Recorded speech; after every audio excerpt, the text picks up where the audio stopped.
Assalamualaikum warahmatullahi wabarakatuh.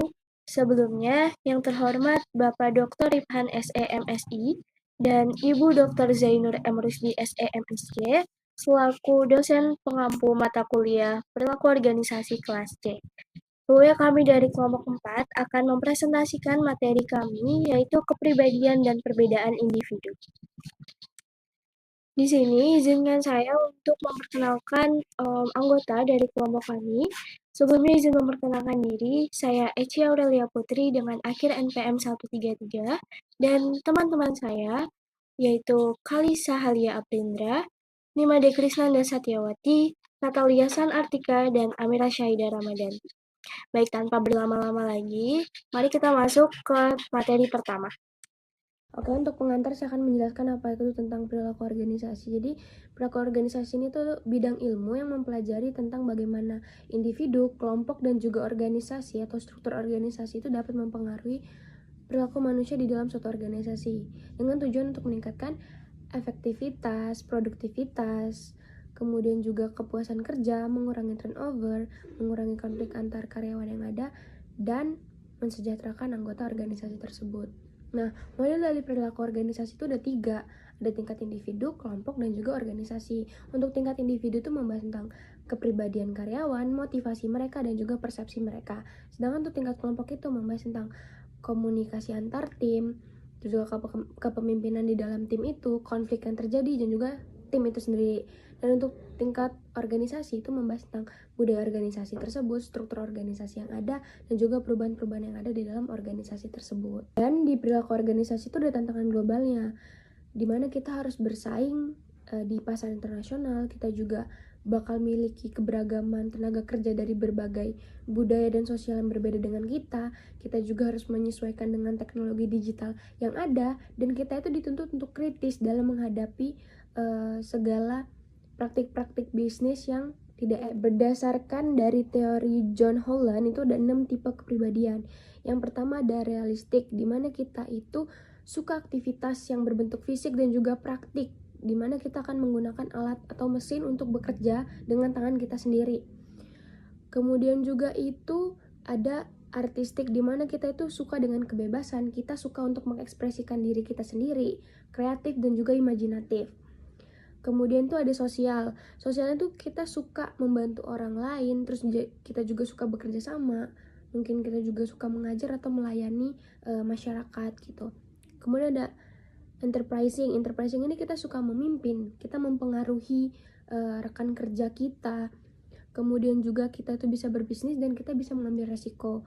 Dan yang terakhir tuh ada konvensional. Jadi konvensional tuh kita suka keteraturan. Jadi ini pekerjaannya tuh lebih ke arah administratif. Lanjut kita akan bahas tentang person organization fit atau PO fit. Jadi di sini tuh definisinya tuh kesesuaian nilai antara individu itu dengan suatu organisasi.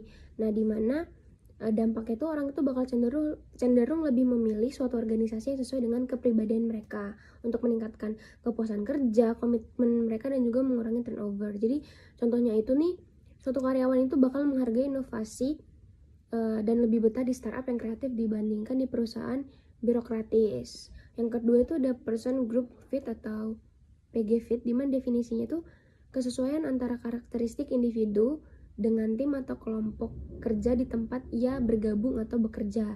Jadi dampaknya itu kesesuaian itu dapat meningkatkan kerjasama, komunikasi, dan koefisien tim itu serta mengulangi konflik di internal itu. Contohnya, anggota tim yang terbuka dengan ide baru akan lebih cocok bekerja di tim yang kreatif dan sering melakukan brainstorming dibandingkan di tim yang sangat kaku. Kemudian yang ketiga itu ada person supervisor fit atau PS fit. Di sini tuh definisinya tuh kesesuaian antara nilai, gaya kerja, dan kepribadian karyawan dengan atasannya langsung. Ini berkaitan dengan individu dengan atasannya. Dampaknya itu hubungan yang selaras meningkatkan kepuasan kerja, kepercayaan, dan juga loyalitas dari si atasannya. Sedangkan ketidakcocokan itu bisa memicu stres dan juga keinginan dia untuk keluar dari organisasi tersebut. Contohnya, karena karyawan yang suka dengan kebebasan akan cocok dengan atasan yang memberi dia empowerment. Tapi bisa juga mereka tertekan jika supervisornya itu terlalu otoriter. Perkenalkan, nama saya Natalia San Artika. dengan NPM 2451011024.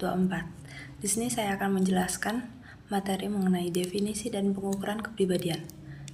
Kepribadian merupakan pola konsisten dari cara seseorang berpikir, merasa, dan berperilaku yang membedakan dirinya dengan orang lain. Kepribadian memiliki sifat yang relatif stabil dan bertahan lama, tetapi dapat juga dipengaruhi oleh lingkungan, pengalaman, dan pembelajaran. Ciri-ciri kepribadian yang pertama itu ada stabil dan tahan lama.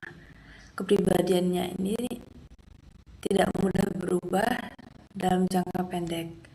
Yang kedua ada konsisten, seperti seseorang berperilaku cenderung dapat diprediksi di berbagai situasi. Biasanya sih agak berulang gitu. Yang ketiga ada unik. Setiap individu ini memiliki kombinasi kepribadian yang khas. Nah, ini yang dapat membedakan pribadinya dirinya dengan orang lain. Yang keempat adalah mempengaruhi perilaku yaitu menentukan bagaimana seseorang menghadapi masalah dalam berinteraksi dan bekerja. Selanjutnya ada pengukuran kepribadian. Yang pertama ada self-report survey. Self-report survey itu individu menilai dirinya sendiri melalui tes atau kuesioner. Kelebihan dari self-report survey ini adalah mudah, cepat, dan praktis, tetapi rawan bias sosial. Individunya kebanyakan ingin terlihat baik, bukan apa adanya. Yang kedua ada observer rating survey. Ini penilaian dilakukan oleh orang lain, bisa teman, rekan kerja, atau atasan. Keluarga pun bisa. Nah, ini kelebihannya lebih objektif, seringnya lebih akurat memprediksi kinerja. Kelemahannya, ini bisa terpengaruh persepsi atau hubungan pribadi dengan. Selanjutnya ada faktor pembentuk kepribadian. Yang pertama ada genetik atau biologis. Nah, genetik ini biasanya bawa sifat dari orang tua, termasuk temperamen, emosi dasar, dan kecenderungan biologis. Ini yang genetik ini membentuk fondasi dasar kepribadian seseorang. Yang kedua ada lingkungan. Lingkungan ini dipengaruhi oleh keluarga, pola asuh, budaya, pendidikan, teman sebaya, dan pengalaman hidup. Nah, faktor lingkungan ini dapat membentuk nilai, sikap, dan kebiasaan yang melekat. Yang ketiga ada situasi. Kondisi tertentu seperti peran, norma sosial, tekanan kerja, atau keadaan darurat dapat mempengaruhi berbagai kepribadian diekspresikan. Misalnya, orang introvert dapat terlihat ekstrovert saat harus presentasi.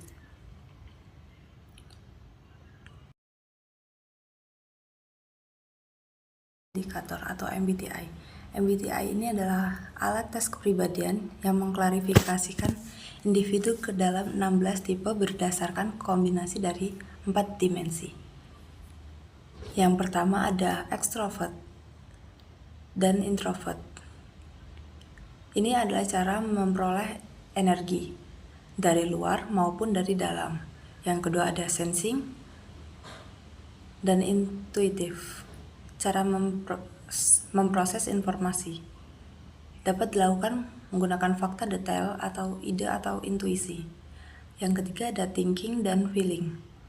Ini merupakan cara mengambil keputusan menggunakan logika atau perasaan dan nilai. Yang keempat ada judging atau perceiving. Ini merupakan cara menghadapi dunia luar. Dapat terstruktur ataupun fleksibel. Kelemahan MBTI ini adalah validasi ilmiah yang rendah atau kurang terbukti secara psikometri. Yang kedua ada hasil bisa berubah-ubah atau kurang konsisten jika dites ulang. Terakhir ada, tidak terlalu akurat dalam memprediksi kinerja atau keberhasilan kerja. Selanjutnya ada 5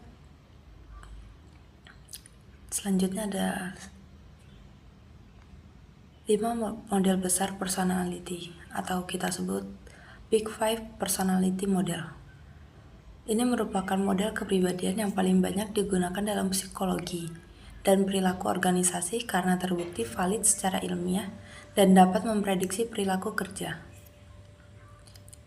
Yang pertama ada conscientiousness atau kehati-hatian. Sifatnya itu disiplin, bertanggung jawab, dan terorganisir, juga tekun. Faktor ini terkuat dalam memprediksi kinerja kerja. Yang kedua ada emotional stability atau stabilitas emosi. Sifatnya tenang, percaya diri, tahan stres, kadang juga bisa mudah cemas, dan tegang. Nah, sifat ini, elemen dimensi ini dapat mempengaruhi ketahanan menghadapi tekanan. Yang ketiga ada extraversion atau ekstroversi.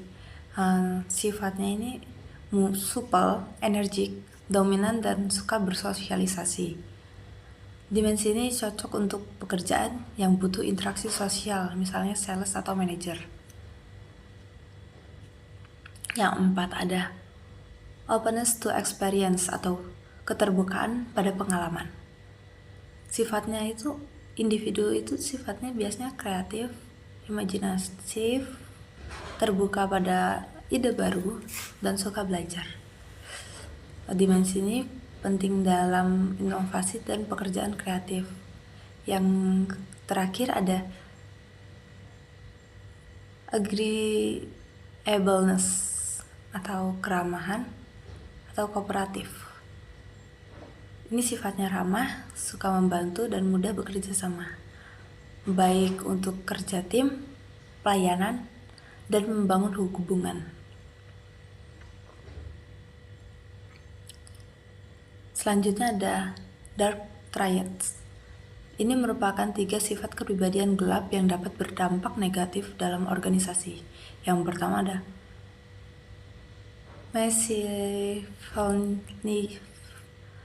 machiavellisme atau manipulatif, licik, sangat pragmatis, fokus pada hasil tanpa peduli etika, cenderung memanfaatkan orang lain untuk kepentingan pribadi. Yang kedua ada narsisme atau ego yang tinggi. Ini sifatnya egonya tinggi, haus pujian, merasa istimewa, dan sering karismatik.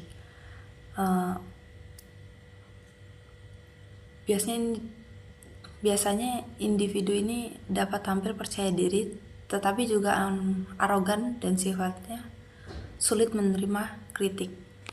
Yang ketiga ada psikopati. Sifatnya kurang empati, tidak merasa bersalah, impulsif, dan agresif. Individu seperti ini dapat membuat keputusan yang sangat beresiko tanpa peduli dampaknya pada orang lain. Selanjutnya ada model Hexaco. Model ini merupakan pengembangan dari Big Five Personality Model dengan tambahan 1 dimensi baru, sehingga terdiri dari 6 dimensi kepribadian. Dimensi tambahannya adalah honestly humility atau kejujuran dan kerendahan hati. Sifatnya jujur, rendah hati, tidak manipulatif, dan tidak serakah. Lawannya itu sombong, licik, dan egois. Nah, ini merupakan dimensi tambahan yang membedakan Hexaco dari Big Five Personality Model. Untuk materi selanjutnya akan dijelaskan oleh teman saya. Yang selanjutnya ada kepribadian lain yang relevan dalam PL atau perilaku organisasi. Yang pertama ada core self evaluation. Nah, jadi core self evaluation ini adalah penilaian menyeluruh seseorang terhadap dirinya sendiri. Ini mencakup dalam 4 hal.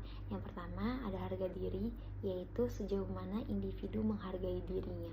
Yang kedua ada efikasi diri, yaitu keyakinan pada kemampuan untuk menghadapi tugas atau tantangan. Yang ketiga adalah lokus kendali, yaitu keyakinan apakah hasil hidup dipengaruhi diri sendiri, internal, atau faktor luar, yaitu eksternal. Yang keempat atau yang terakhir ada stabilitas emosi, yaitu kemampuan mengendalikan emosi negatif dan tetap tenang. Yang selanjutnya ada proactive personality. Proactive personality adalah kepribadian yang ditandai dengan kecenderungan. Yang pertama, untuk mengambil inisiatif, yaitu tidak menunggu instruksi tetapi langsung bertindak. Yang kedua, mencari peluang, yaitu aktif menemukan kesempatan untuk berkembang. Yang ketiga, mengubah lingkungan, yaitu tidak pasif menerima keadaan tetapi berusaha untuk memperbaikinya.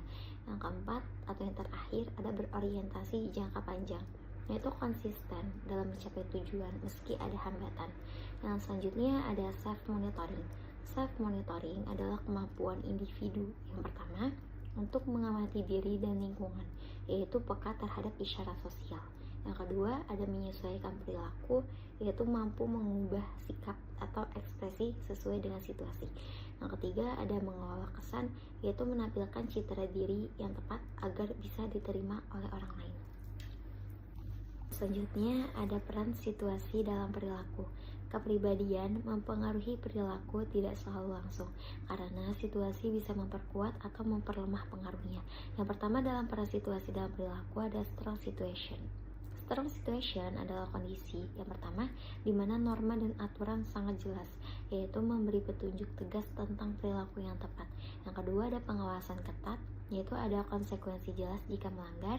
Yang ketiga ada ruang gerak terbatas, yaitu individu harus menyesuaikan diri. Yang selanjutnya ada weak situation. Weak situation adalah kondisi pertama di mana norma dan aturan tidak jelas, yaitu sedikit arahan tentang perilaku yang tepat. Yang kedua, pengawasan longgar, yaitu konsekuensi tidak tegas. Yang ketiga, ada ruang gerak luas, yaitu individu bebas menentukan tindakan. Jadi, weak situation itu berbeda atau kebalikan dari strong situation. Baik, materi selanjutnya adalah kemampuan. Jadi, pengertian dari kemampuan sendiri itu, kemampuan berasal dari kata mampu, yang berarti kuasa melakukan sesuatu. Sedangkan kemampuan itu berarti kesanggupan, kecakapan, atau kekuatan. Kemampuan itu berarti kapasitas seorang individu untuk melakukan beragam tugas dalam suatu pekerjaan. Di dalam case ini, kemampuan dibagi menjadi dua, yaitu kemampuan intelektual dan kemampuan fisik. Kemampuan intelektual sendiri itu adalah kapasitas individu untuk berpikir, memahami, dan memecahkan masalah. Nah, bentuknya ada seperti di slide, ada IQ, kemampuan numerik, verbal, dan penalaran. Untuk IQ sendiri itu artinya IQ singkatan dari Intelligence Quotient, atau artinya adalah ukuran umum kecerdasan. Nah, selanjutnya ada kemampuan numerik, yaitu kemampuan untuk mengolah angka dan logika matematika.